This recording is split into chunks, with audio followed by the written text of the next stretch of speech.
I learned Mandarin in school. My family speaks Cantonese. Oh. Because of city I live in, most of the people speak Cantonese. Oh, really? Oh.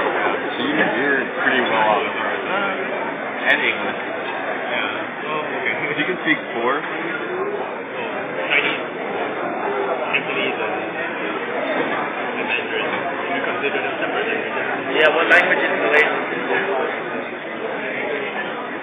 Indonesian? We just have some differences in vocabulary. There's one word I always say is like bisa.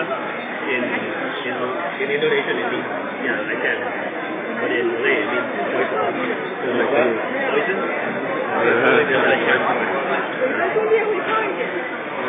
So then, tell us your impression about WHO internship. WHO?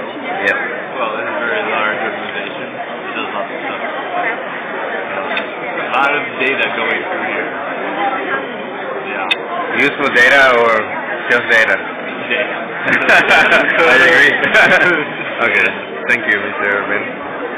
Okay, everyone, tell us your impressions about being here at WHO. This is going to be posted like worldwide, okay? So. I know. On the WHO front page. Yeah. Internet.who.it, it's going to be right there. Yeah, that was, I didn't have to say much, so I... Yeah, it's okay. Whatever. At least is the food good? Yeah, it's actually pretty good. It reminds me of something from Malaysia. Okay, cool. Banana wrapped grilled fish thing. It actually tastes a little bit like that. I like the food. That's Okay. what WHO is good for, the food. Thank you very much. This was reporting to you from Mexican guy. Guys.